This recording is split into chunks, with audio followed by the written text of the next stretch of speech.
the first time I kind of started hearing like, hey, where's Qui Qui Ri Qui? It's done. It's sold out. It was a one-time thing. They're like, no.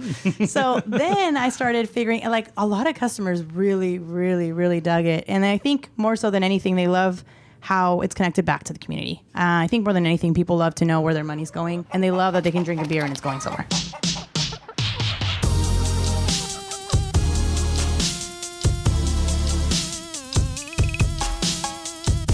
Welcome to HenHouse Unruffled, an audio companion to the beers of HenHouse Brewing Company.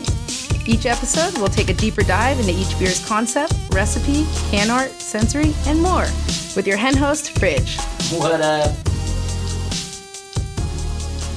What's up, Unruffled listeners? It's Fridge, your host for the HenHouse Unruffled podcast. Today, Bob, Sayre, and I are sitting down with Cinthya Cisneros. Cinthya is an experienced home brewer and longtime beer tender, as well as a Pink Boot Society member and the former president of its Napa chapter. She's also the inspiration behind Qui Qui Ri Qui, our collaboration with If Given a Chance Foundation. On the podcast, you can expect to hear all about the latest batch of Qui Qui Ri Qui, beer for breakfast, meeting the standards and expectations of would-be Concha critics, and most importantly, her commitment to her community in Napa, California. Without further ado, let's get it going. What's up, Unruffled fam? We're here with Cinthya Cisneros, the owner of La Cheve Bakery and Brews and collaborator with If Given a Chance. Super stoked to be here with you today, Cinthya. Would you please introduce yourself? Yes, as he said, my name is Cinthya. I own La Cheve Bakery and Brews. It is a bakery / tap room / restaurant, all in a little tiny old adobe house in Napa, California. Hell yeah. That is the oldest structure in Napa, Correct. California, is it not? Yes, oldest building in Napa.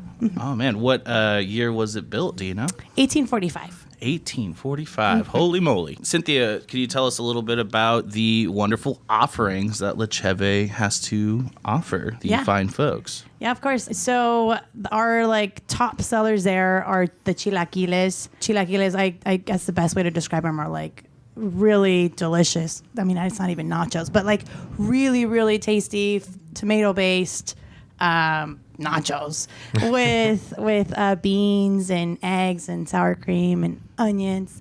And then for baked goods, it's our concha, which is that pink traditional Mexican pastry. And that was actually a little bit of a random mistake. It was just we designed the logo with Raul, actually. And I wanted an image where someone who was driving by would know it was a Mexican pastry spot, panaderia. So he decided to put a concha, and my mom almost killed me.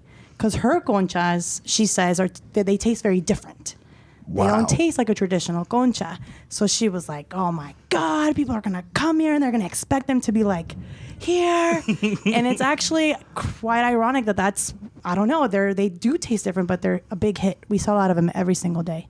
Awesome. Mm-hmm. Sometimes being different is a good thing, you know? So wait, I want to know the concha categories here. So the image was not reflective of the style of concha your mother makes?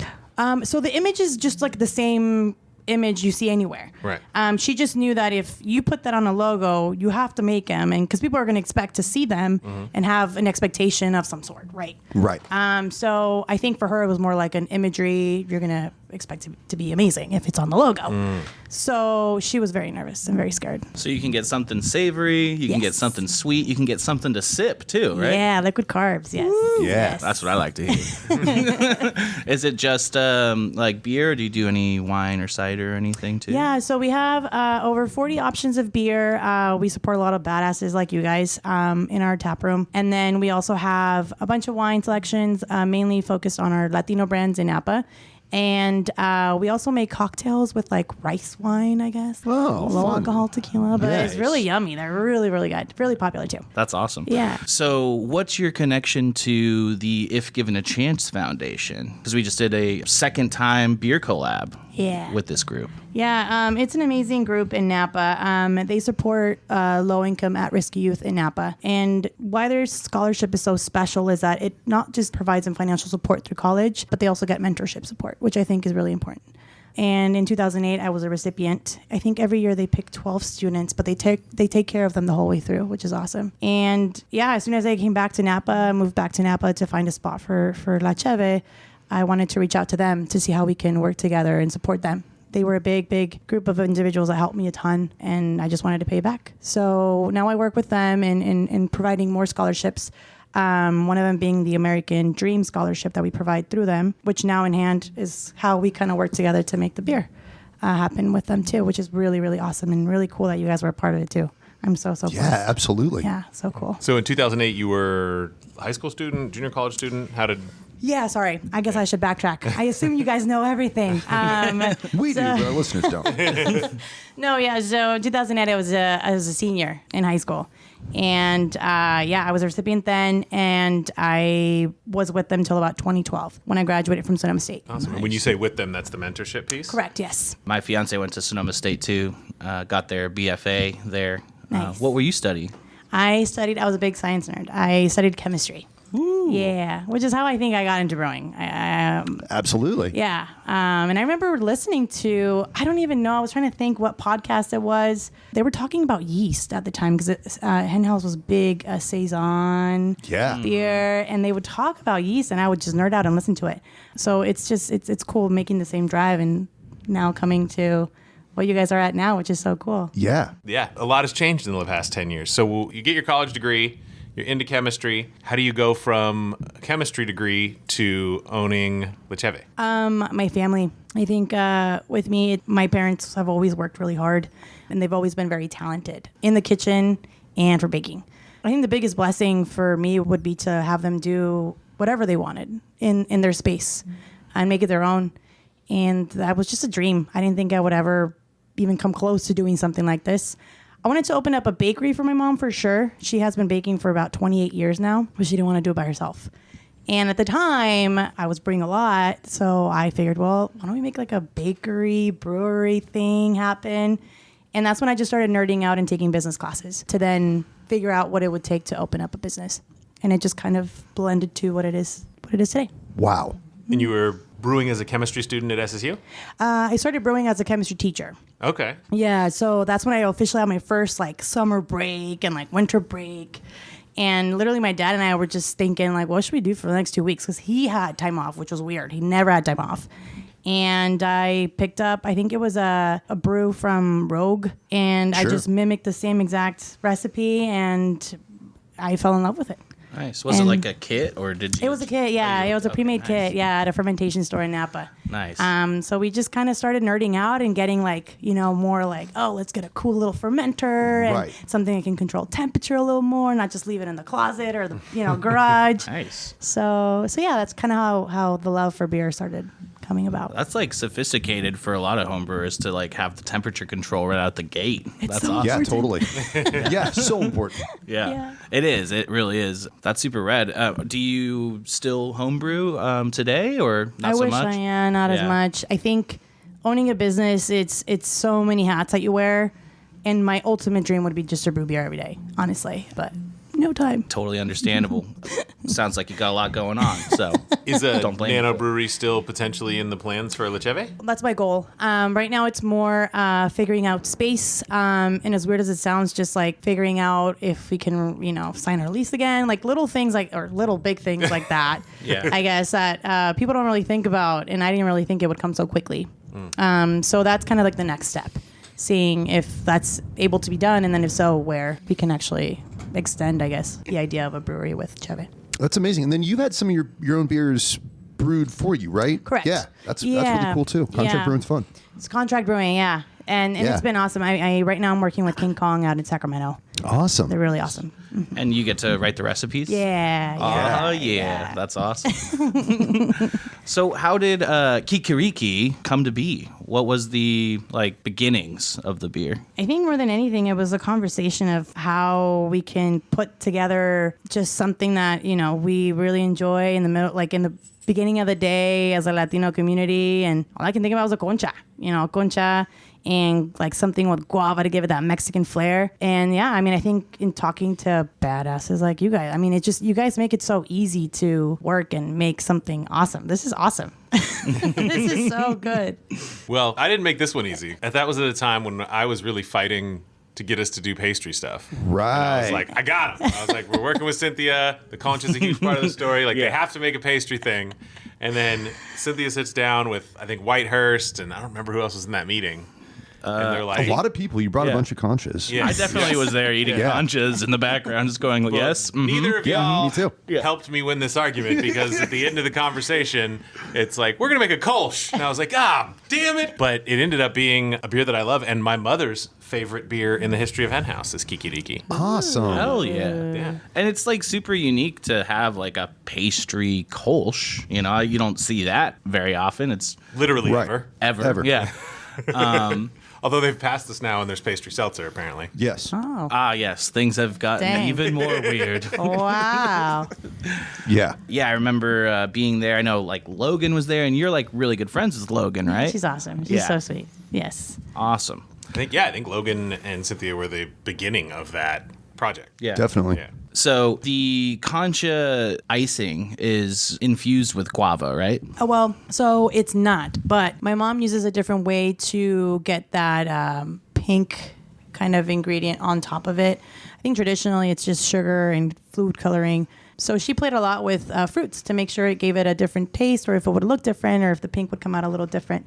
So she definitely plays with fruits. It just depends what's in season. Because sure enough, we quickly found out that pink guava isn't available all the time. Right. So then we're like, okay, so now what? So it's been a play with a lot of different fruits to make sure that it looks pretty and pink and la concha. Right. Yeah, yeah. And so I'm trying to remember the recipe process that got us to Qui Qui Ri Qui in the first place. How involved were you in that conversation? I feel like you were on all those emails. Well, I think in the beginning, like you said, it was easy to kind of put together. Like we're like, yeah, let's just make like dark pastry stuff, Right. something cool like that. And then I think the idea of having something where it's just like you just quench it down and drink it, Right. pound it. We were kind of that's when the conversation deviated to like, oh, okay, maybe let's do a Kölsch or something like that. But yeah, I think I love its uniqueness, like that it is a Kölsch and it's not like a stout.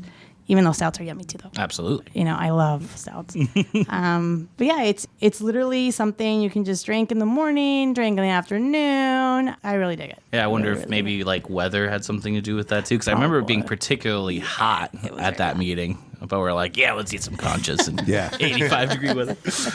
Have you ever homebrewed a Kölsch before?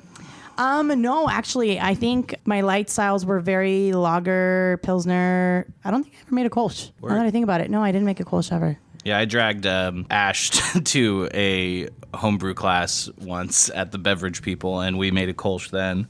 That's the only time I ever did a Kölsch, but I really love this style, and we have a history of making quite a bit of them, actually. Yeah, we make a lot of Kölsches. It's fun. Yeah. I think, like, for a second, we were like, yeah, we're basically the Kölsch brewery now. I think the first year we did Qui Qui Ri Qui, like we put out 6 that year. I think it was something me and Nick and I were constantly joking about because we had like a couple collab Kölsches. We had our Kölsch. Growlers. Yeah, I mean, yeah, Big Chirps. Keep Cluck the Rona. Yeah, Kölsch, Cluck the Rona, Qui Qui Ri Qui, Big Chirps, and then there's like like another. there was There's another one collab other- one in there It too. was like another brewery from the Bay Area. Yeah. I can't remember what it was. It was really good. Was it Usually Fort Bob's Point? Wheelhouse. No. Yeah, I mean, I'm sticking with that 6. I think that is what it was. Nick and I joked about it quite a bit. Like from Saison Brewery to Kolsch-based brewery. Really an IPA brewery, but yeah. And you also brought us the artist for this label. Yeah, Raul is awesome. He's an artist out of Sacramento. I met him by stalking him on Instagram. I saw his artwork on this restaurant on, I think it was J Street, and beautiful art. I mean, you notice it immediately, really vibrant and colorful. And it was Frida that caught my eye. I was like, Frida, everything. You walked in my room, it was just like, Frida. Awesome. So he caught my attention, and at the very bottom, he has a signature, and I decided to look it up on Instagram. Sure enough, he has a profile. At Soy Tiger. Yeah. Yeah, I was gonna say it's got a tiger on it. Yeah, I remember Yeah. this. Yeah. And he's just a ball of fun, man. Like that guy is wild, and I love him for it. And I think we got really close when I was talking about this idea of opening this restaurant, and not knowing, I had so many images in my head of what I wanted it to look like, but I just didn't know what that logo would look like. And the logo, I mean, that's it. You make it once, and that's kind of it. And yeah, he put it together so perfectly for us, and I just felt like he's like my guy for everything. If I need I'm like, hey man, I would love for you to work on this sticker. Cool. Hey, I mean, so he's my guy. So I'm really happy you guys connected with him to make this happen. Yeah, it's such a beautiful label. Like, Yeah. really eye-catching. Just lots of vibrant colors. Super fun. And the name itself, Qui Qui Ri Qui, has a meaning, right? Yeah. Do you want to tell the listeners what that's about? Yeah, so we were like I said, going back to like this, like drinking a beer early in the morning with your pan, and we just think of like a rooster waking you up. It's like a rancho, right? You wake up with a rooster. Yeah. So we thought, well, why not? Let's do something cool like that, and then with the concha on the side, and yeah, I mean, I think it just looks so different. It looks so cool, very eye catching. The colors I love. But yeah, we wanted to make sure we were talking about the name. I think we were going off like something like cock-a-doodle-doo. Yeah. And then we're like, well, what does it do in Spanish? And like, okay, Qui Qui Ri Qui, that's what they do. Nice. So yeah, that's how we decided to go for the name. And correct me if I'm wrong, but I think this is the only label where we actually have a rooster on the label, right? I think it's the first one that has a rooster, but also Matinee Idol. Oh, Matinee Idol has all Okay. those good-looking roosters on there. We did like a fold-out poster for the first time we released Matinee Idol, 'cause it's styled to look like a teen magazine, like Bop or Tiger Beat or something. 17, Nice. Teen Vogue. I mean, not that I read any of those. Well, the Qui Qui Ri Qui label is the Soy Tiger Beat, actually. Yeah, exactly. No, yeah, it's gorgeous. Yeah, he did a beautiful job. Mm-hmm. Yeah. Yeah. Check out Soy Tiger on Instagram if you want to see some cool art, y'all. Yeah. I think it's a hilarious phenomenon that animals say different shit in different languages. Yeah. Like cock-a-doodle-doo and Qui Qui Ri Qui isn't the only one. There's like Sure. There's a ton of good ones. Like Yeah. I remember in French class in high school, I was always like holding back laughter and basically crying from how funny it was. Like a French pig, I think, is really funny. What do French pigs say? Let's see. Groin, groin. Groin, groin. Yeah. Groin, groin.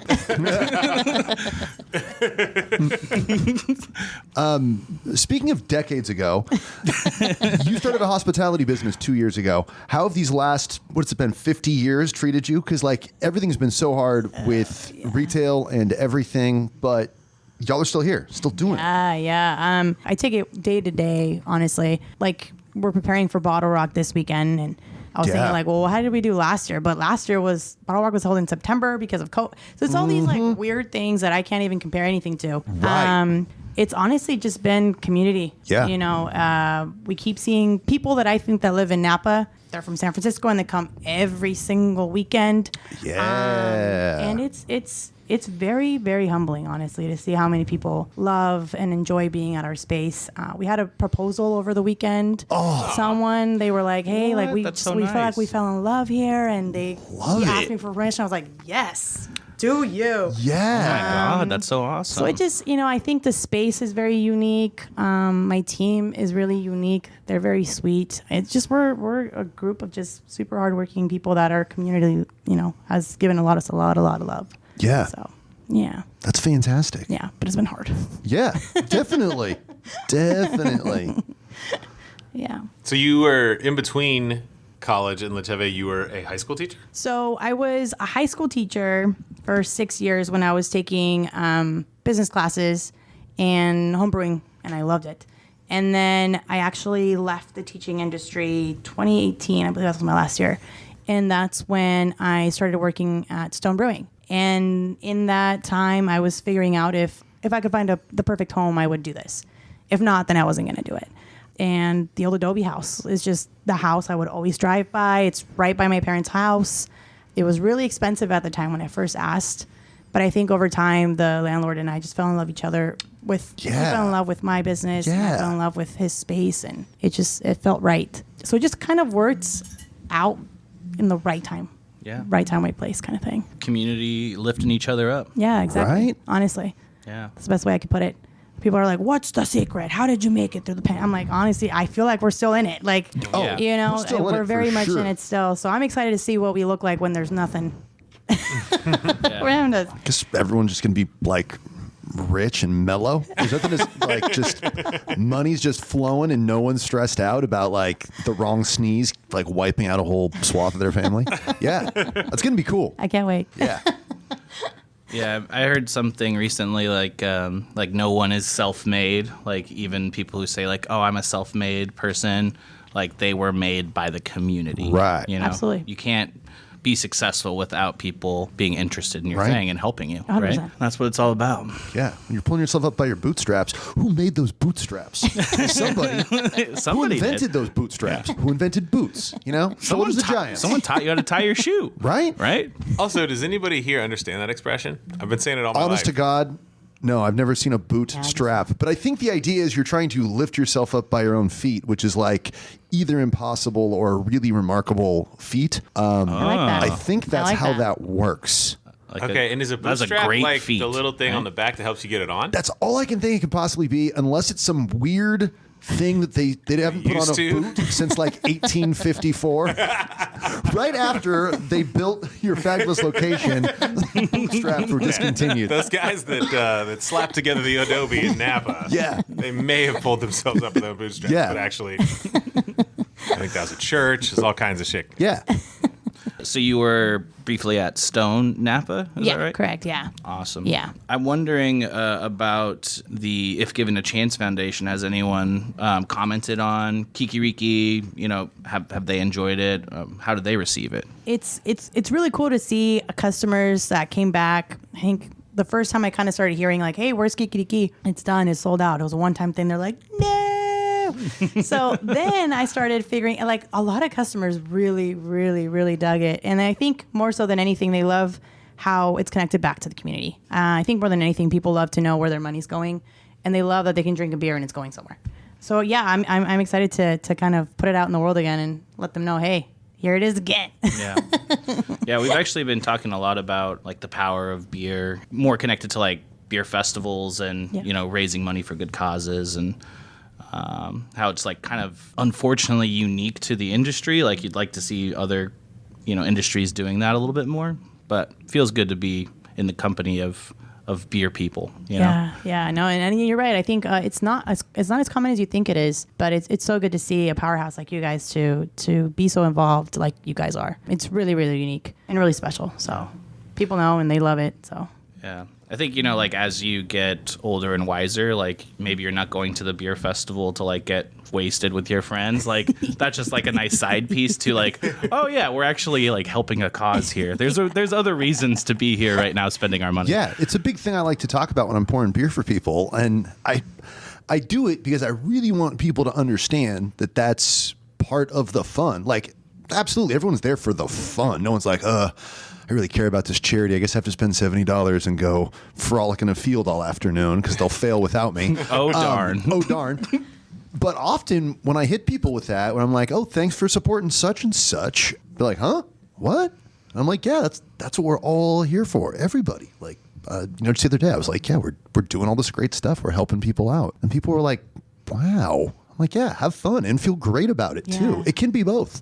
it absolutely can. Yeah. And there are like a lot of hardworking people behind the scenes, like the folks that are connected to If Given a Chance, that are like doing the work and, you know, oftentimes like volunteering, organizing these kind of Totally. events. And, you know, my hat's off to them. Like cheers to the people behind the scenes. Yeah. You know? And is If Given a Chance still operating at roughly the same scale, 12 scholarships per class? Yeah, I think they racked it up to 20 now. They had their awards dinner last week. It was last week. And I was a keynote speaker and I almost pooped my pants. But oh man, it was just so that dinner is so special for these kids. For me, it was my first bougie dinner, you know, like first plated dinner and like it was bougie. And so when I went up there, I think just seeing all the people that are there to support the kids, either emotionally, behind the scenes, volunteering, whatever it is, but to hear their stories and how strong they are and what they've been through and so vulnerable to share these stories was really, really badass. Yeah. It's so cool to be on this side now where, you know, we kind of have control of like, hey, you know, let's do something cool for people that have been doing this for I think 25 years now. Is really cool. Absolutely. But yeah, they're still supporting as many kids as they can. You're so right too about like being vulnerable is like showing strength. Yeah. You know, because it does show an example for people that might, you know, look to that and be like, wow, okay, this person who I admire is like going through the same kind of struggles that I am, you know? Exactly. And it just makes you, you know, feel okay about it. That's what I love. Yeah. Yeah. Yeah. Did you do mentoring, like as part of having received the scholarship? That's something that I hear a lot about in craft beer. There's a couple really cool scholarships for folks, but to receive that scholarship, once you get through it all, you have to be there to kind of give your time back. So have you been helping people along? Yeah, so not with If Given a Chance, but I have with other organizations. Cool. But it's they're trying to formulate now. They're trying to get all of their old recipients and see what they're doing now to see if there can be some sort of like if a student's interested in maybe, I don't know, for example, business. They want Right. Then they can, either come and shadow or have a conversation. So they're trying to do that. And there's other organizations that are trying to support them to make sure that piece is finalized. So I think that's a big piece as well. Yeah, that's a big piece for sure. Yeah. For sure. Finding your way through, like, academia is tough, especially if you're like first generation. If you don't have any like guideposts, just a chunk of change gets you in the door. Right. But then how do you succeed? And then once you're through it all, finding your place in whatever industry and in society, that's crucially important too. Yeah. Just being young, being a kid is just hard, too. And just Yeah. you Ugh. could use all the help that you can get. Right? For sure.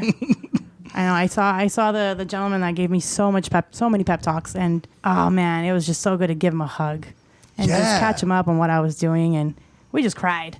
And I think when you're in that position, you feel like you're never going to get out of it, and like you're the only one. But I think it's cool to, again, kind of have a space where you can talk to other people that are like, hey man, I'm going through some poop too, and and it's not okay, but let's kind of deal with it together. And I really love them for that. That's God, what's that's up. fabulous. I mean, this is like the community building stuff that you get to be involved in if you're a community focused business, and that's awesome. Like, I'm looking at my supervisor right now, but right over his shoulder, there's a mission statement: creating wealth for our community. Like, and that's old fashioned clams, but it's also like a better community and supporting the emotional resources that people need to thrive beyond just dollars and cents. Yeah. That's what's up.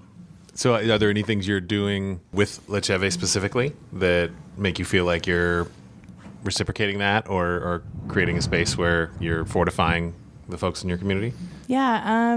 Every month we dedicate our funds to a certain organization in town. Now, when I first kind of got to that point, I wanted to make sure that I definitely hit the ones that were very instrumental in my education experience.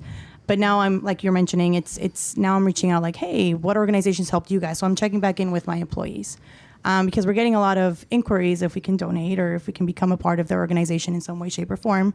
So now there's this application process, I'm sure, as you guys are very well versed on. Yes, indeed. I'm on the donations committee and I'm in the marketing department, and that's... Shout out to Google Forms. Yeah, shout out to Google Forms. No lie. Yeah. Yeah, and so now it's connecting it back to my employees and seeing what systems help them, what organizations help them, or would have helped them, and how we can connect with them and support them. So it's still in the works big time, but every month we like to focus on a different one. Yeah. Do you have a sense of the demographics of your customer base? People ask me that, and it's very stinking diverse. It's super, super diverse, which is super rad. Napa is you're either white or you're Mexican. But you walk into Cheve and you see young people, you see old people, it's so cool. Yeah, it's diverse. It's really diverse. You get that certain amount of like destination in Napa. Yeah. I feel like a lot of folks will be traveling up from Santa Cruz or San Francisco, the Bay Area, beyond to just go check it out. And I know if I was driving by and I didn't know about Le Cheve, I'd be like, oh, yeah, I'm going there. Now that I do know, I'm like, oh, yeah, I'm going there. Yeah, but I think that's what makes it unique. It's so, I don't know. It just feels different. It feels like you're at home. It feels like you're at grandma's house. Yeah. It's cozy. Yeah. It's very cozy. I was interviewed for a newspaper article when I was working at a cafe brewery at one point, and one thing that they quoted me on was like, it's electric, it's like grandma's house. And I guess, I don't know, a lot of people were like, grandma's house? What goes on at your grandma's house? Yeah. It's like my grandma's like super kooky and like had like a million kitsch items, like a million Polaroids all over the wall, and just like had this like electric, like of anyone in my family, my grandma and I are like the most similar people, I feel like. Gotcha. Yeah. Yeah. No, Shout out to grandmas. Yeah, seriously. I think I think a lot of people feel like homey when they think of grandma. You know. Yeah. Most people. But yeah, it feels like if you had a Mexican mom, Mm-hmm. Mexican grandma, that'd be your that'd be your grandma's house. Yeah. Aside from probably the obvious things in the cuisine, Yeah. how do you feel that heritage informs what goes on at La Cheve? I think definitely the decor naturally, the old adobe house literally looks like if you went to a house in a ranchito, like in Mexico. Like California when it was Mexico? Yeah, exactly. Literally. It was built right before, it turned into the U.S. Yeah, I mean, the adobe was built in Mexico. Yeah. The walls are super stinking thick, and it just naturally decorated already. But I think in terms of the feminine twist that I give it, I think it adds to the Mexican things, our furniture, things like that. But I think the music, the coziness, it's just like if you're hanging out in a Mexican house.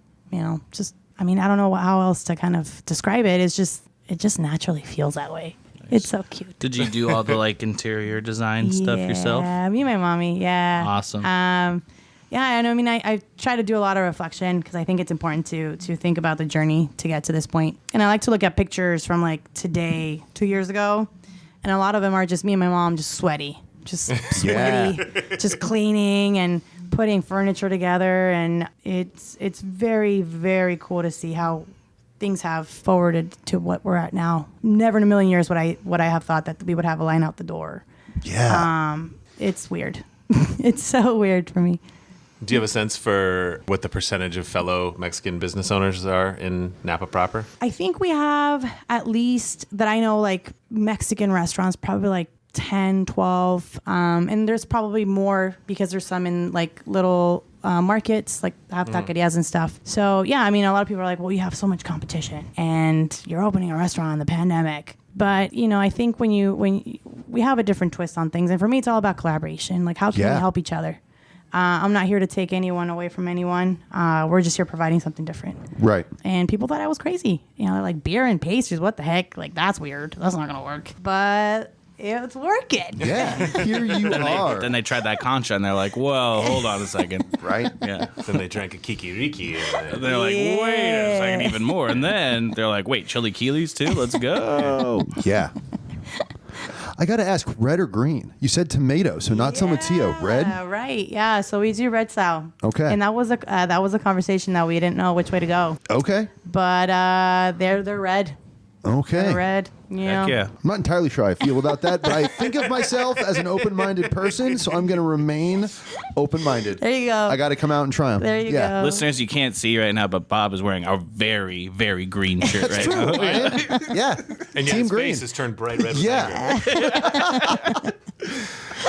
Or consternation. Well, I'm super stoked that you and your mom worked so hard to create a wonderful place for people to go in Napa. And if you haven't tried them, go out to support these folks, y'all. And how can folks support if given a chance? So if given a chance, you can support them in a variety of ways. You can buy Qui Qui Ri Qui. You can hop onto their website, ifgivenachance.org, and see how you can support. They do like their dinner once a year. You could always go buy your ticket, hear some awesome stories from the kids. Or you can go to get a beer, whatever you want at La Cheve, and buy some stuff too, and we donate to them as well. So a variety of ways. But yeah, ifgivenachance.org. Awesome. Thank you so much for coming on the podcast. This has been awesome. Do you have any final remarks or words you want to tell the listeners? Thank you for supporting HenHouse, because the amount of work that you guys do is so rad, and I hope you guys stay around forever. Because seriously, you do so much for the beer community, the community in general. It's a unique space. It's a unique brewery, unique brand. So I think more than anything, thank you listeners for supporting such a badass group. You guys are badass. So thank you. Wow. Thank you so much for saying that, Cynthia. Yeah. Well, this has been such an awesome episode of Unruffled. Thank you all. Cheers. Yeah. As you all heard, there are a million amazing reasons to speak to Cinthya Cisneros, just a member of this community we are lucky to have. However, as you also heard, she does own an account where you can, upon occasion, purchase HenHouse beer. So with that in mind, Bob, make us legal. There are so many fascinating places to get our beer in the city of Napa. There's, of course, Whole Foods Market, Forge Pizza, Napa Palisades, Sunshine Cafe, Southside Ranch Market. And spread that money around. We love all of those places. Yeah. Yeah, I was going to say Squeeze Burger too. Yeah. Oh, hell yeah. Yeah, he Squeeze was running burger them too. down Oh, is that so squeezed in? Okay, Yeah. nice. fast. Hey. But bump. None of that has anything to do with the super vital and work that matters that Cynthia is doing all day long. Cynthia is incredible, and we get to help charity by making a breakfast Kolsch. I love it. Yeah. What have you done for charity lately? Well, we made a breakfast Kolsch. Yeah, exactly. Changing the game. Yeah. Making sure you're drinking at 9 a.m. Exactly. Yeah, I was rewatching our old like Fresh Pots Unruffled that we did for the YouTube channel. Yeah. And I think this was before Qui Qui Ri Qui came out. Yeah. And we were talking about like pastry saison as a potential style, and everyone's like, no, wow. And I'm like, yes.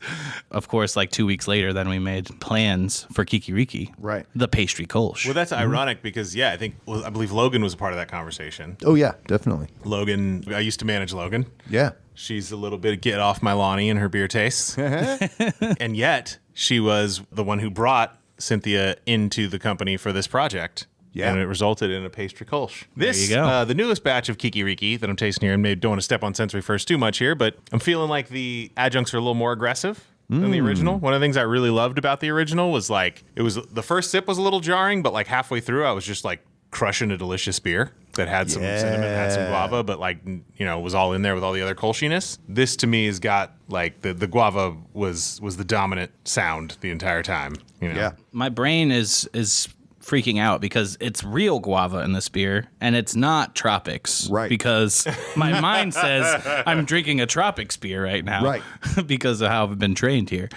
Yeah, the fruit you're tasting in this beer comes from fruit and not yeast. Mind blowing. Or hops Yeah. even. Or hops even. Yeah. But yeah, having that conversation with Cynthia was super awesome. Extremely rad, community minded person.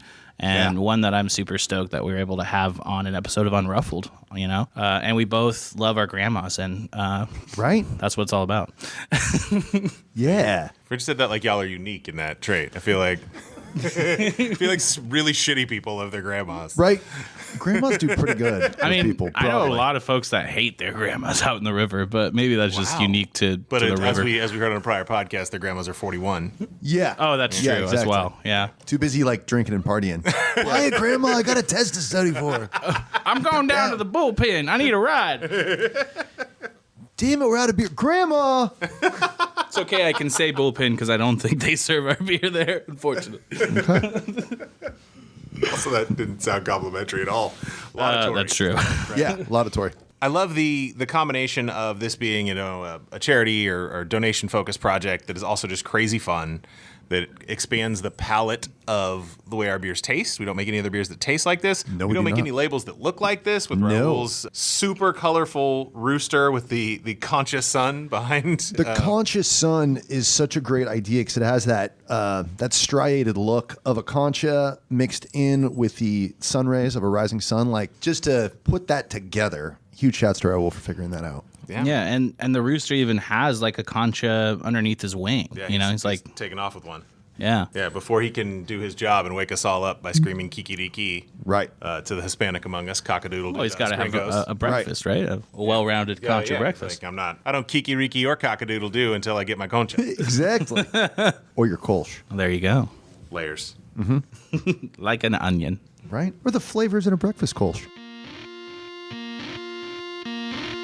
And now, Sensory First.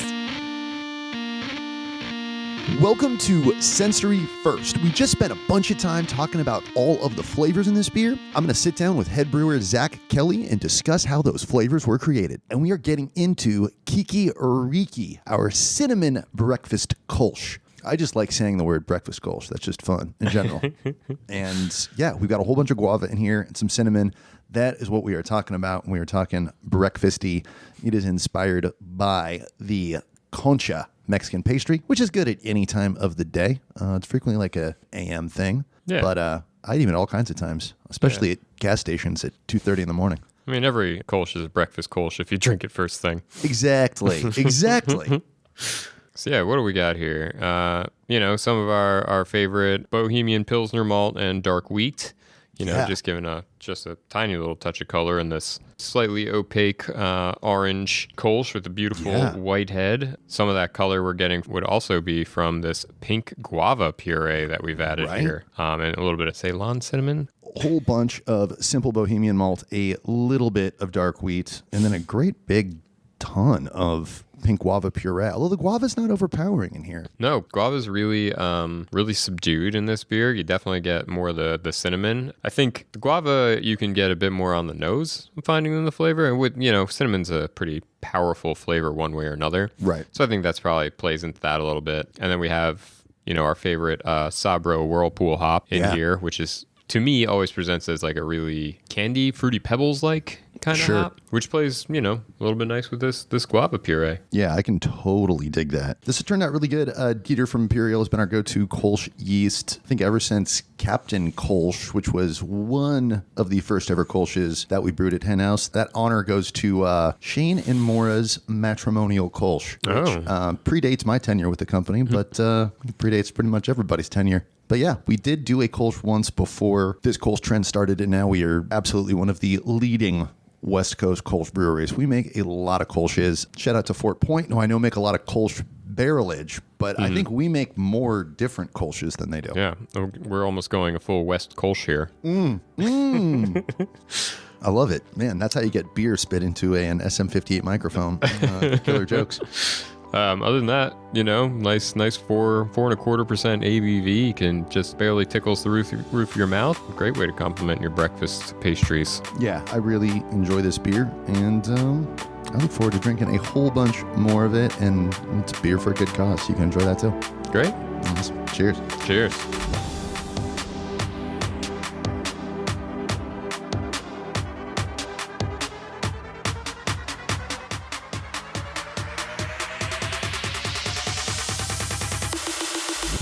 HenHouse Unruffled was created by Anna Scott. We record at HenHouse Brewing Company's Palace of Barrels in Petaluma, California. Our producer is Brian Henderson, and our associate producers are Josh Staples and Fridge. The music you've been listening to was written and performed by our San Francisco account rep McLean from his album Speechless and Speechless 2, which you can find on Apple Music, Spotify, Tidal, and anywhere one finds dope music. If you have a question or comment about this or any episode of HenHouse Unruffled, please let us know by calling 707-347-9425 to leave a message. You can also send an email to podcast@henhousebrewing.com. For more information, visit www.henhousebrewing.com or stop by one of our Bay Area tasting rooms. The voice you've been listening to is Imani Russell Black. Please listen and drink responsibly.